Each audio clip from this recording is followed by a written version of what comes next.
Hello, everybody, and thank you for tuning in to the Liberty Report. With us today is Daniel McAdams, our co-host. Daniel, good to see you. Happy Monday, Dr. Paul. How are you today? Doing fine, doing fine. We're ready to go. Hope, ready for cooler weather, though. Yeah. But we can't complain. Yeah. You know, it's probably a very natural thing, having heat in the summertime. Imagine that. And most people I've seen working around in the heat, you know, they're surviving quite well. Yeah. But anyway, we'll let somebody else figure out who's causing all this bad weather, because I grew up at a time it was always Russia. That's right. But Russia wouldn't do that now. But today we want to start off with talking about, you know, a movement in numbers, statistics, because we like to see if they're coming close to what we're thinking about, Yeah, if they're we like in our that. direction or going away from us. And one thing we've talked about for a good bit, not a couple weeks or a couple months, but a couple years, we've been very much involved in talking about the Ukrainian war that's going on, the NATO-U.S. war against Ukraine. And that's been going on for a long time now. And it seems like there's always some war going on. If there was a surrender to you tomorrow and they all marched out of Ukraine, they'd find a place to go. It'd probably be Taiwan or something. But anyway, this attitude that we have, our foreign policy, there are a lot of problems around the world. A lot of countries are guilty of problems, and there's a lot of authoritarianism that contributes to it. But overall, there's a lot of people who you know, get sort of tired of it. And but our foreign policy, we have a much more moral obligation to complain about, especially when I was in office. I assumed more of an obligation to talk about and try to change some of those attitudes and the policies that we have. So far, not much has happened except one event, and we've talked about this already. It's sort of a subtle shift. Democrats are more hawkish, and Republicans still hawkish. They're wild people too, but they're backing off a little bit. And the numbers of people in the Republican Party, you know, are starting to change. And that's what this poll showed. First off, the poll's at CNN, so you can't say it's just you know, a fudged figure if it's going to disagree with some of the things going on. But the CNN poll says majority of Americans oppose more U.S. aid for Ukraine in war with Russia. Yeah. So that's good. And we'd like him to, I would like to expand that. More Americans are opposed to interference in the affairs, in the internal affairs of all nations of the world, and we ought to come home and mind our own business. Yeah, that would be a good one. Well, we can put on that first one. This came out over the weekend, just before the weekend. And it's very, very important for a number of reasons, I think. First of all, and you mentioned when we started talking about this, it's notable because of where it appeared. It was a CNN poll. And CNN, of course, is definitely in the Biden camp. That's pretty obvious. And they love this war like they love all wars. This must have been agonizing for them to publish the results of this poll. As you say, CNN poll, majority of Americans oppose more U.S. aid for Ukraine. If we go to the next one, here are some of the numbers that are important about this poll. Overall, 55% of those polled say the U.S. Congress should not authorize additional funding to support Ukraine.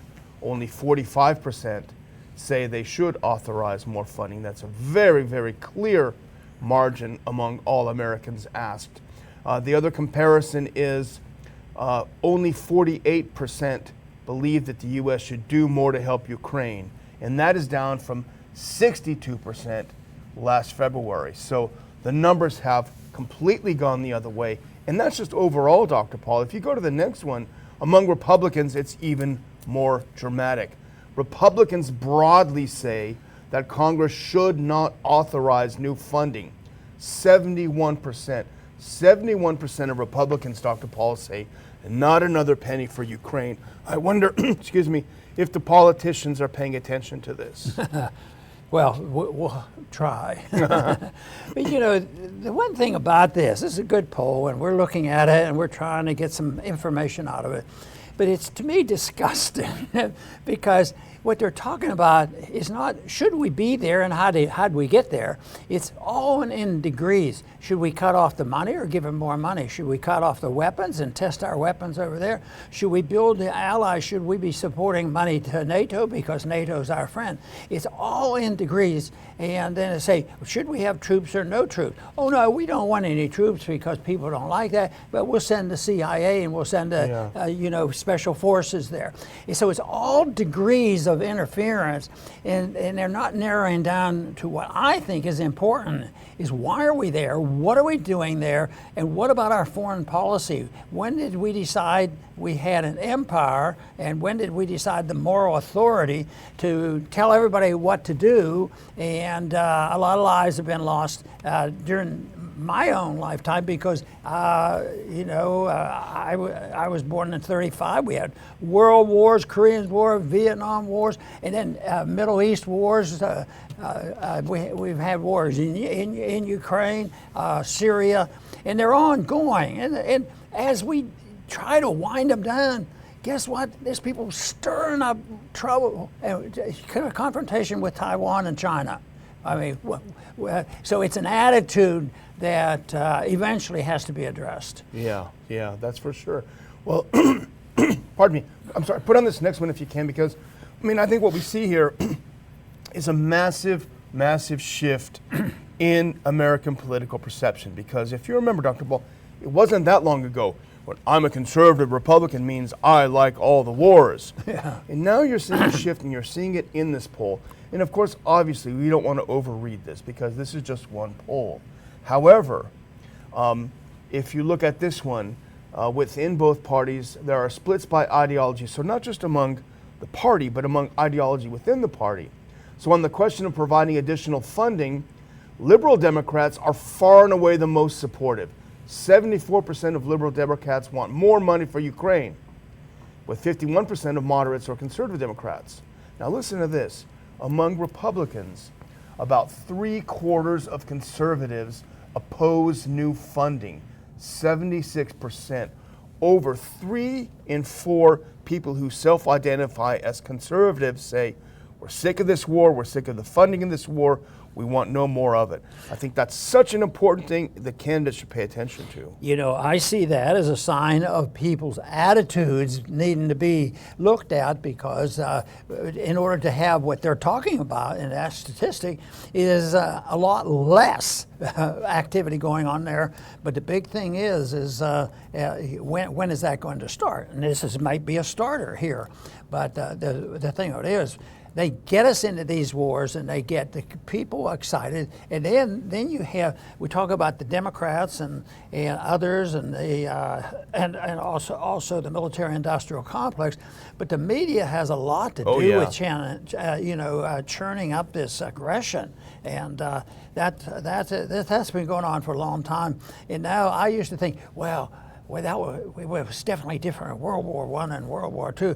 But the more you study this history, the more you identify the same group of people, the same philosophy, doing the same thing. And I keep thinking, I was so sad when I read the thorough explanation of the effort made before World War II to try to get Roosevelt to talk to a top diplomat in Japan, where the people who were representing him, the true diplomats, wanted to do it.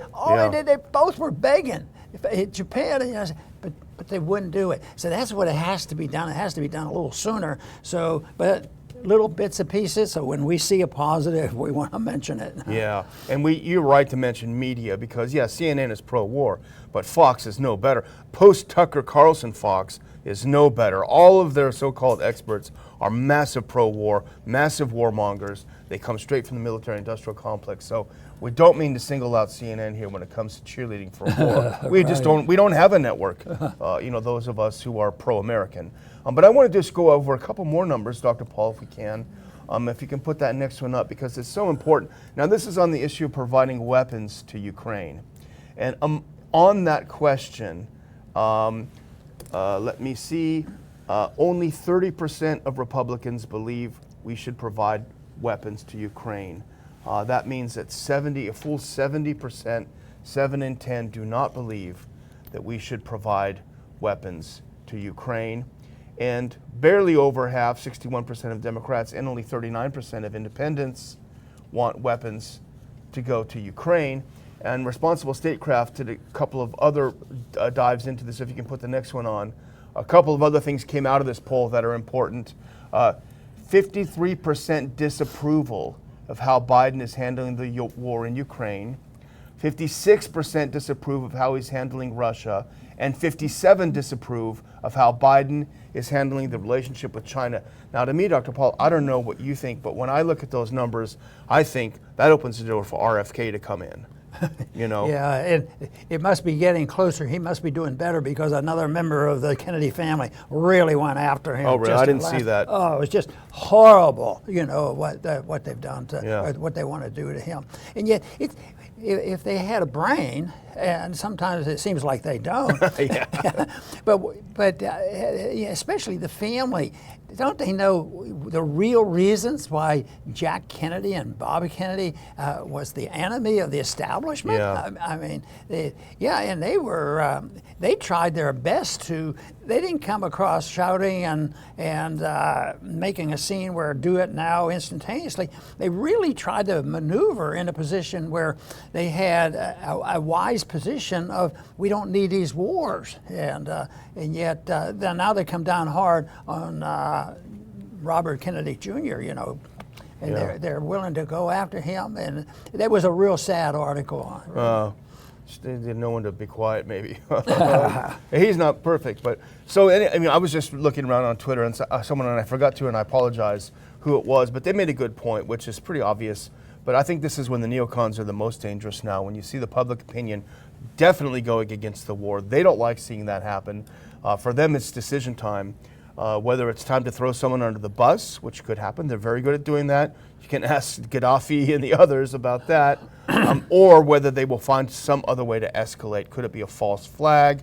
Could it be something? And a lot of people have speculated whether these drone strikes or attempted drone strikes over Moscow might be an attempt to get Russia to overreact, which they can then portray as, look how Russia is hitting our infrastructure and that sort of thing. So I think someone else, as I say, mentioned that, but I think it's worth saying that this is probably one of the most dangerous points when American opinion is going against the war. Yeah, that's right. There's going to be stirring.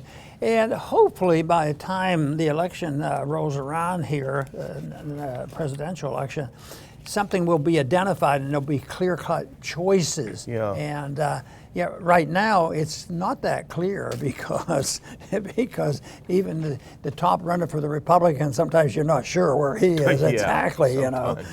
So we'll have to see, but in our meager little way, we want to, participate in trying to at least make it available. People, there are different answers than what they hear. Even now, they can't just bow to Fox News anymore, you know. And I hope Newsmax continues because they're offering some disagreement on some of the issues, and I think that's decent. Yeah, good for them. And there are a few others too. Well, speaking of Trump, you didn't mention by name, but you mentioned by inference. We do want to revisit some of the things we talked about on Thursday because, you know, the indictment was rather new when we talked about it. It's kind of sunk in a little bit. And thanks to our great friend Jonathan Turley, who's done, as usual, terrific work on this. He has a new piece out. If you can put the next one up. This is based on his column in The Hill. It's called "The Mind of Donald Trump: Why Proving a Lie Will Not Necessarily Secure a Conviction for Jack Smith," who's the prosecutor on this. And Turley goes through a couple of important things. And I mean, honestly, Dr. Paul, the more I read this, the more, on one hand, I find it insane. On the other hand, I find it truly terrifying because what they're trying to do is make government the arbiter of truth. And go to that next one if you can, because this is what Turley is pointing out. He says, Trump wasn't charged with conspiracy to incite violence or insurrection.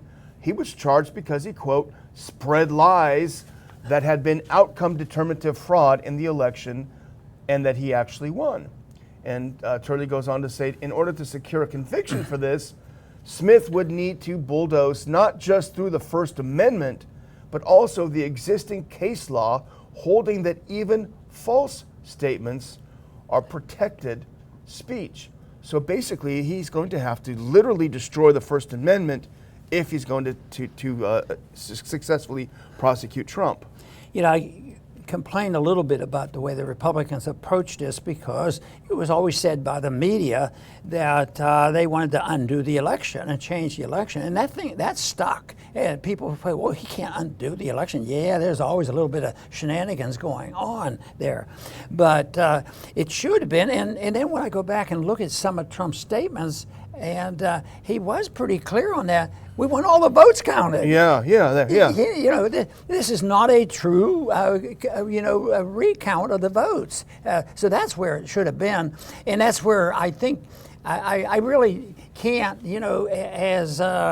as complicated as Trump is, I just don't believe that he was involved in a true insurrection. Yeah. You know, I think he was still ideological, that he wanted to do this, but he wanted the truth out, and I think that that's where it should be, and that's where the biggest threat is right now. Yeah. They don't seem to really worry about it, or they would have been cautious about the new laws, but, and you know, the more I read about that thing in Arizona, it sounds like there was a lot of cheating going on in Arizona, I'll tell you. Be careful, you're going to go to jail for saying that. It's crazy. I mean, the idea is that he should be prosecuted because even though he was lying, he knew he was lying, and therefore he's culpable for it. Whereas it's not illegal for politicians to lie, otherwise they'd all be in jail, constantly. But it's just a crazy. But what came to my mind is, and who is to be the judge on what's he thinking? That's crazy. It is. And actually, Turley has an answer for that if you put the next one up, because here's what he writes. And as we know, and we note very, very often, that Turley is by no stretch a fan of Trump at all. Right. He's been extremely critical, and that gives him credibility, because he criticizes, but he does stand up for the Constitution. And go to the next one, because this is where I think this is the critical part of what he wrote, Dr. Paul. This case, which criminally targets the sitting president's leading opponent, is much more dangerous because it sets up the federal government as the arbiter of truth. The indictment essentially charges Trump with not accepting the truth. There is no limiting principle to this indictment. The government would choose between which politicians are lying and which are lying without cause.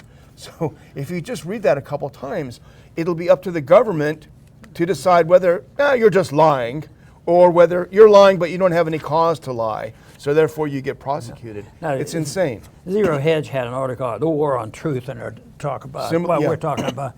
But there was one sentence there I wanted to read because you've heard me say it a few times. And they say, today, too many of us have lost our way, and some people no longer even believe in the concept of noble truth. You talk about. He's been reading your book. You talk about nihilism, and you don't see it written very often. Yeah, that's. Someone must have got an advanced copy of your book there. It's interesting, but the other point about this, and this is what we're kind of originally going to focus on, was the venue issue. And if you put that next one on, and Turley, of course, captures the problem, because the judge that Trump will get, Tanya Chutkan, she has made a name for herself for chewing out the January 6 cases, for throwing the book at these guys and gals for very minor things. She is on the warpath. She will be the one to decide what will happen with Trump. And he says Chutkan could effectively certify the deeper constitutional questions and let parties seek appellate review, or she could insist that Trump be tried before the constitutional questions are considered. Although the D.C. Circuit is not a friendly court to Trump, the Supreme Court would likely balk at the criminalization of false political speech. In that whole thing of the investigation that she was so much involved in, and she had a good record from some people's view. She sent every one of them to jail. Yeah. I know. So, and that was a little bit over the top.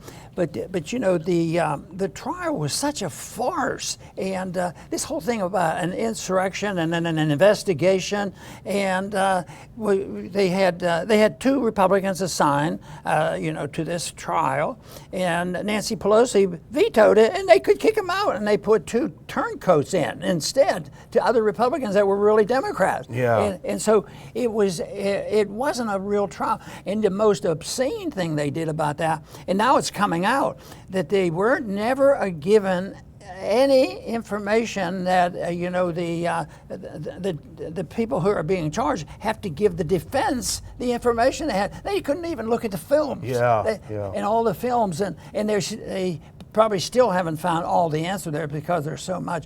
So that is such a farce. And if anything, that process is the insurrection. The process, Russiagate was where the insurrection was. It was a part of a silent coup that was going on there by being able to manage the scenario. Yeah. Well, we're certainly not cheerleaders for Trump. He did a lot of knucklehead things.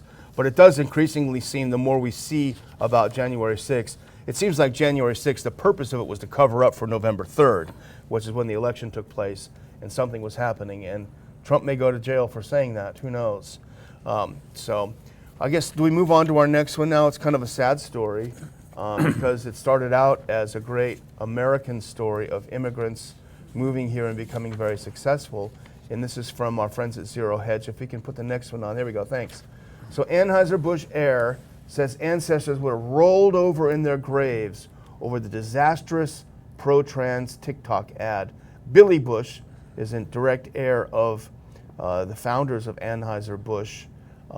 His father was Anheuser and his mother was Bush, or the other way around, I forget. Anyway, he went on TMZ Live with Harvey Levin, talked about what happened, and he was pretty upset. Boy, there's no doubt about that. And it's such a sad story. I've noted at times some of the charitable organizations that did very, very good work. The turnover, the shift of attitude to people, sometimes drift away, and the Carnegie Foundation and other these big foundations may have been much better than they were when the person that made the money was in charge, and then he shifts over and the whole attitude and somebody takes them over. And this is an example of businesses, and that's occurring in the business. How many businesses now went along with all this nonsense and participating with governments to cancel people and do all this nonsense. And that I think is dangerous, but that's a reflection of a prevailing attitude and their loss of respect for some maybe basic principle of telling the truth, and what is the Constitution all about. So this is sad in a sense. The sad part is it happens before, and some got around it and survived. But this was the end. He closing shop. And that to me is so sad, beyond their control. And you say, well, they were dumb business people. Well, they eventually got influenced with some dumb business people and social conditions that have happened. And I can't. The big thing I can't resolve is, did they do the ad because they knew exactly what they were doing and they were looking to destroy the company, they were looking for chaos, or they did do it out of total ignorance that they were so innocent and they believed in this wholesomeness of polygenderism and all this kind of junk, and they believed in it. So it probably, I don't know if we'll ever sort that out completely, but because they ended up, in controlling so much and still are too much in control. But people are waking up and there is a shift away from it. Yeah, well, as could be expected, Harvey Levin was raking poor old Billy Busch over the coals, comparing him not approving of this ad with the old days when blacks and Jews weren't allowed to go and drink or whatever they weren't allowed to do. He said there's just not a comparison. It's just not the same thing. And if we can we skip one and go to the next clip. I don't know about you, Dr. Paul. We didn't talk about this, but I was sort of touched by this. And I think, so Levin's giving him a hard time and this and that and the other. But here's what Billy Busch says. He says, I think people who drink beer, I think they're common folk. I think they're the blue-collar worker who goes and works hard every single day. The last thing they want pushed down their throat or to be drinking is a beer can with a message on it, with that kind of message on it. I just don't think that's what they're looking for. They want their beer to be truly American, truly patriotic, as it always has been, truly America's beer, which Bud Light was and probably isn't any longer. End quote. And then he goes on. Bush was asked by Levin, why doesn't he believe the beer is American anymore? And he said, and this is Bush's response, The typical customer is not into transgenders. People who drink beer care about wholesome things. And this is the thing that got me. And certain things should be kept private. That sounds so quaint now, doesn't it? It just should be private. You know, when I simplified that when I've been, you know, certain company, people will bring this up and all this. I really don't care how people do sex. Yeah, you know, not my business. Stay out of it. Yeah. They don't know. But you know, the atmosphere of privacy contributes to. We don't think there's you have any rights to privacy. Yeah. So maybe that's part of that whole system of government is to know everything, or at least they assume they're supposed to know everything. Yeah. But no, life should be private. You know, and open, but that to me is very sad. Well, I'm so old-fashioned. I don't even approve of the skimpy bikinis to try to sell beer. I think that's. Football attitude changed a little bit, you know, after they started demonstrating on this polygender stuff. Well, I was going to go ahead and close out, if you don't mind, Dr. Paul, and I'm going to close out by announcing a new speaker who will be with us on September 2nd. You will not want to miss this speaker. And if he's not a household name, he should be, but it's an old friend of ours, Michael Vlahos. He's with the Institute for Peace and Diplomacy, but he has a long career. If you go to the next clip, he taught war and strategy at Johns Hopkins University and the Naval War College. He worked at the Center for Naval Analysis, and he was the head of the Center for the Study of Foreign Affairs at the U.S. State Department. He was the director of Security Studies program at Johns Hopkins School of Advanced International Studies. He was a senior staff member at the National Security Assessment Team on the National Security Analysis Department at Johns Hopkins.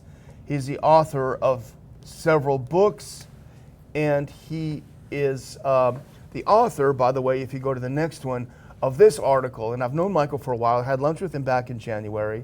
But this article everyone is talking about. It's from Compact Magazine. The Ukrainian army is breaking. Now, he's a military expert. He's taught at the war colleges.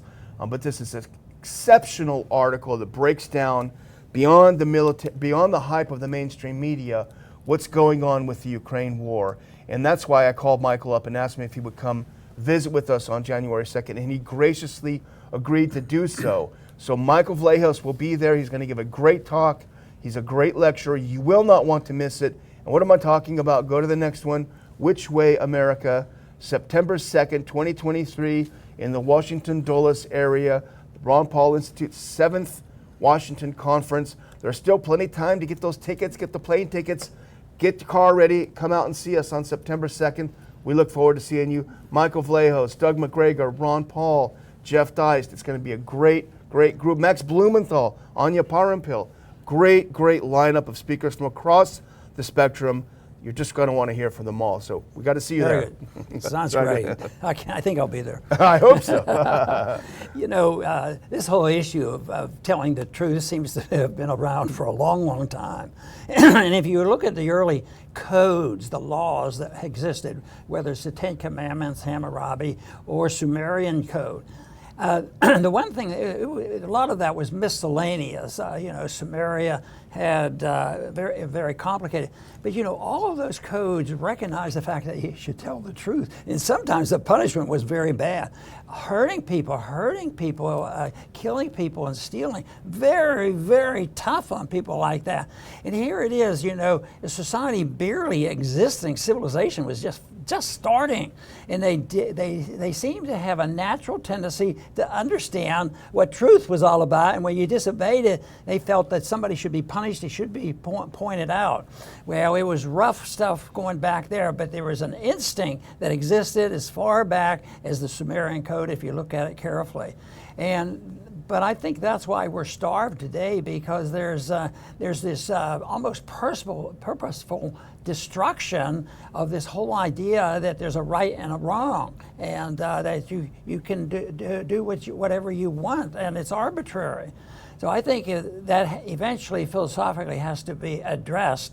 But right now, the system that's going on now is it's systematically, you know, undermining the system that we have, and that we have to discredit them. And that's why we have Russiagate. And who are the good guys? Who are the fascists? Who are the anti-fascists?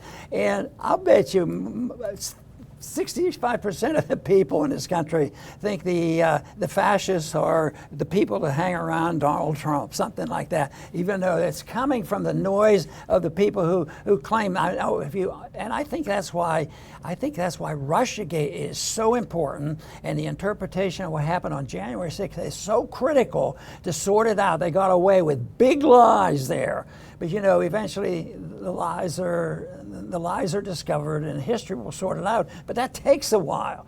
And certainly the example of, right after Jack Kennedy was assassinated, one guy comes up and Harvey Oswald did the assassination over and done. But subsequently, the truth came out.